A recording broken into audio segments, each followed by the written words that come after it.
បាទសួស្តីបងប្អូនអ្នកខ្ញុំមកទាំងអស់គ្នាហ្នឹងហើយមានបងប្រុសម្នាក់គាត់ comment នៅក្នុង page របស់ខ្ញុំគាត់លើកជាសំណួរថា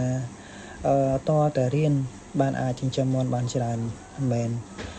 នៅក្នុងវីដេអូនេះខ្ញុំចង់ស្រាយចម្ងល់ពេលខ្លះសំណួរនេះក៏អាចត្រូវទៅនឹង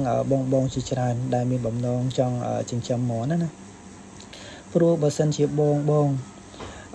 ចិញ្ចឹមដោយមិនបានរៀនឬក៏គ្មានមូលដ្ឋានក្នុងការធ្វើណាគឺបងប្រឈមទៅនឹងខាតបង់ច្រើនមែនទែនខ្ញុំនិយាយថាគឺខាតបង់ខ្ពស់ពួកបងហ៊ានចំណាយលុយទៅទិញមាន់ទៅទិញសម្ភារៈធ្វើទ្រង់ធ្វើអីដោយខ្លួនមិនមានចំណេះដឹងក្នុងការធ្វើវាណានៅពេលដែលបងធ្វើបែបនេះគឺមានបញ្ហាខាតបង់ច្រើនណាខ្ញុំអត់ចង់ឲ្យបងព្យាយាមចំណាយលុយច្រើនទៅលើអ្វីដែលយើងធ្វើដែលយើងមិនចេះដឹងណាការរៀនបច្ចេកទេសចិញ្ចឹមមាន់នេះវាខុសពីយើងរៀននៅសាលាបើសិនជាយើងប្រៀបធៀបការយើងរៀននៅសាលា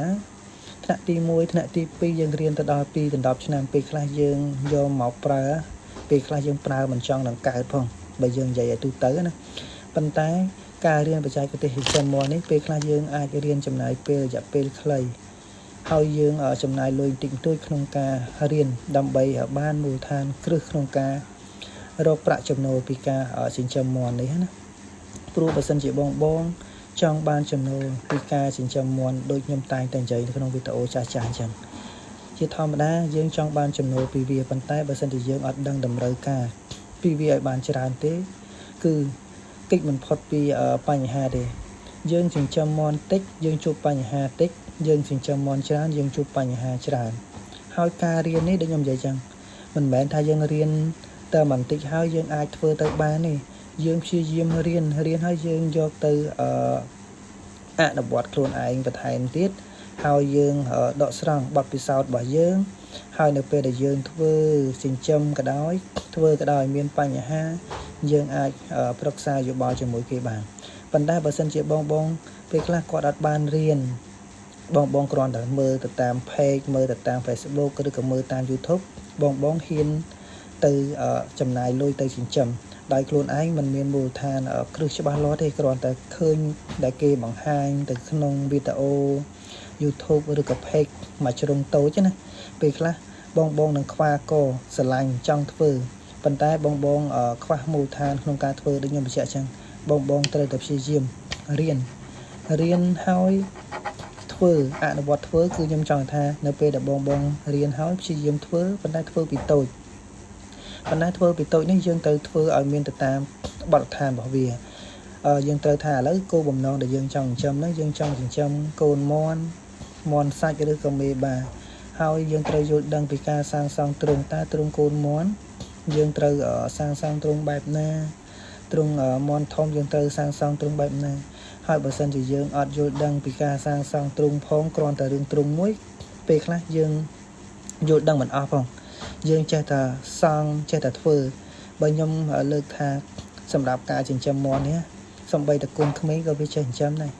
ប៉ុន្តែចិញ្ចឹមឲ្យទទួលទិន្នផលបានច្រើនណាមិនប្រកាសថាយើងអាចទទួលផលបានច្រើនទេពេលខ្លះអាចបានលើកទី1លើកទី2ប៉ុន្តែដល់ពេលលើកទី3ទៅពេលខ្លះអាចនឹងមានបញ្ហាវាធ្វើឲ្យបងទាំងអស់គ្នាបាក់ស្បាតមកហើយនៅពេលបងធ្វើជាធម្មតាដូចខ្ញុំនិយាយចឹងនៅពេលដែលយើងចិញ្ចឹមជិះមិនរួចទេពីបញ្ហាធ្វើតិចជួបតិចនៅពេលដែលយើងជួបបញ្ហាដូចខ្ញុំតែនិយាយចឹងនៅពេលដែលយើងជួបបញ្ហាយើងរកអ្នកប្រឹក្សាជាធម្មតាទេអ្នកដែលធ្វើបានជោគជ័យឬក៏ធ្វើបានធំដុំណាពេលខ្លះគាត់មានអ្នកប្រឹក្សាយោបល់ជាមួយបន្ថែមពេលខ្លះគេអាចជួយសិក្សាតាំងពីការជួយរៀបចំទ្រុងពីបញ្ហាការធ្វើវ៉ាក់សាំងធ្វើអីហ្នឹងពេលខ្លះបងដូចខ្ញុំនិយាយយ៉ាងពេលខ្លះគ្រាន់តែឃើញវីដេអូដែលគេបង្ហាញពីរបៀបធ្វើនេះធ្វើនោះពេលខ្លះគ្រាន់តែជាមួយជ្រុងតូចមួយទេអញ្ចឹងវាមានចំណុចជាច្រើនក្នុងការចិញ្ចឹមវាឲ្យបានផលណាឧទាហរណ៍ដូចជាខ្ញុំអញ្ចឹងតម្រាំតែខ្ញុំធ្វើបានដូចសប្តាហ៍ថ្ងៃនេះក៏ខ្ញុំរៀនច្រើននិយាយទៅបើសិនជាយើងថាខ្ញុំរៀននៅក្នុងស្រុកខ្មែរនេះខ្ញុំរៀនដល់តែ 4-5 គ្រូ រៀនហើយខ្ញុំមានបទពិសោធន៍មកពីក្រៅប្រទេសចិញ្ចឹមមាន់យកពងរយៈពេលជាង2ឆ្នាំទៀតហើយមិនមែនថាយើងរៀនប៉ុណ្ណឹងហើយយើងមានបទពិសោធន៍មកពីក្រៅប្រទេសហ្នឹងហើយមិនមែនថាយើងធ្វើមិនមានបញ្ហាទេនៅតែមានអញ្ចឹងប៉ុន្តែខ្ញុំលើកទឹកចិត្តថានៅពេលដែលយើងរៀនហើយយើងធ្វើពីតិចទៅច្រើនហើយយើងរៀនអនុវត្តហើយយើងរៀនសង្កេតពីបញ្ហារបស់មាន់ហ្នឹងឲ្យបានច្រើនអញ្ចឹងបងព្យាយាមធ្វើតែម្ដងពីរដងទៅអញ្ចឹងវាអាចមានជាគំរូសម្រាប់ឲ្យបងរៀនធ្វើហើយអញ្ចឹងជាធម្មតាទេបើសិនជាយើងមិនរៀនគឺយើងមិនដឹងពីមូលដ្ឋានរបស់មាន់ទេអញ្ចឹងខ្ញុំនៅតែលើកទឹកចិត្តឲ្យបងទាំងអស់គ្នាព្យាយាមរៀនមិនថារៀនពីខាងណារៀនពីខាងណីទេបងព្យាយាមរៀនមុននឹងបងធ្វើណាព្រោះដូចខ្ញុំនិយាយចឹងយើងចំណាយពេលវេលាខ្លះយើងចំណាយលុយខ្លះក្នុងការរៀនទៅប្រសើរជាងឲ្យយើងធ្វើដោយយើងមិនបានរៀនណាវាហានិភ័យច្រើនណាស់ព្រោះយើងគិតថាសត្វ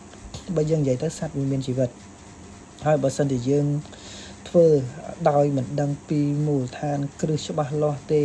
សំបីតែវាក់សាំងដឹងថាមកនឹងធ្វើវាក់សាំងអីគេខ្លះធ្វើវាក់សាំងនេះធ្វើវាក់សាំងនោះពេលខ្លះយើងសួរគេក៏មានពេលខ្លះក៏គេធុញទ្រាំដែរខ្ញុំនិយាយត្រង់ពេលខ្លះក៏គេធុញទ្រាំដែរអញ្ចឹងបងព្យាយាមរៀនទៅរៀនទៅជឿខ្ញុំទៅបើសិនជាបងរៀនហើយបងយកទៅធ្វើទៅពេលមានបញ្ហាខ្ញុំគិតថាបងនឹងមានអ្នកប្រឹក្សាយោបល់បន្ថែមទៀតហើយបើបងព្យាយាមស្វែងយល់ទៅតើកន្លែងណាដែរបងគិតថាជាមូលដ្ឋានគ្រឹះរបស់បងអស់គ្នាដូចខ្ញុំបញ្ជាក់អញ្ចឹងការរៀនរបស់ខ្ញុំគឺខ្ញុំរៀនច្រើនណាស់រៀនច្រើនប៉ុណ្ណឹងហើយប៉ុន្តែការធ្វើរបស់ខ្ញុំនៅតែមានបញ្ហាប៉ុន្តែដូចខ្ញុំបញ្ជាក់អញ្ចឹងកាលណាដែលយើងយល់ដឹងកាន់តែច្រើនការជួបបញ្ហាគឺវាតិចយើងអាចដោះស្រាយបានណាប៉ុន្តែបើសិនជាយើងអត់យល់ដឹងនៅពេលដែលជួបបញ្ហាតិចបន្តួចគ្រាន់តែមន់ឈឺតិចបន្តួចយើងអត់ចេះដឹងនៅពេលករណីអ្នកនៅក្បែរយើងផ្ទុះជំងឺក៏យើងអត់ដឹងអាហ្នឹងហើយវាជាហានិភ័យខ្ពស់សម្រាប់យើងអ្នកចិញ្ចឹមណាអញ្ចឹងបានខ្ញុំលើកទឹកចិត្តថាយើងរៀនកាន់តែច្រើនយល់ដឹងកាន់តែច្រើនយើងចេះដឹងកាន់តែច្រើននៅពេលដែលយើងធ្វើកិច្ចមិនរួចទេដូចខ្ញុំបញ្ជាក់ចឹងពីបញ្ហាជួបរហូតបញ្ហាសំបីតែខ្ញុំសពថ្ងៃនេះសួរថាខ្ញុំចិញ្ចឹមមាន់មានឈឺអត់មានងាប់អត់ខ្ញុំចង់ប្រាប់ថានៅក្នុងវីដេអូនេះមានឈឺមានងាប់ប៉ុន្តែនៅពេលដែលយើងដឹងពីរបៀបនៃការធ្វើច្រើនយើងដឹងច្រើនអញ្ចឹងការធ្វើរបស់យើងអាចដោះស្រាយបញ្ហាដែលមាន់ឈឺហ្នឹងគឺវាបានច្រើនតែប៉ុណ្្នឹងទេប៉ុន្តែនៅពេលដែលបើសិនជាបងអត់យល់ដឹងទេអញ្ចឹងការធ្វើគឺមានបញ្ហាច្រើនមែនទែនហ្នឹងហើយនិយាយទៅនៅក្នុងវីដេអូនេះខ្ញុំចង់លើកទឹកចិត្តឲ្យបងទាំងអស់គ្នាចំណាយពេលខ្លះចំណាយថវិកាខ្លះក្នុងការរៀនដើម្បីចង់បានចំណូលពីការចិញ្ចឹមមាន់ណាបើសិនជាបងដូចខ្ញុំនិយាយដដែលអញ្ចឹងយើងចង់បានចំណូលពីការចិញ្ចឹមមាន់ប៉ុន្តែយើងអត់ហ៊ានចំណាយលុយខ្លះដើម្បីរៀនពីការចិញ្ចឹមមាន់ណាហ្នឹងហើយអរគុណច្រើនបងប្អូនទាំងអស់គ្នាសម្រាប់វីដេអូនេះខ្ញុំមានតែប៉ុណ្្នឹងទេខ្ញុំលើកទឹកចិត្តចង់ឲ្យបងទាំងអស់គ្នាព្យាយាមរៀនមុននឹងធ្វើណាហ្នឹងហើយអរគុណច្រើន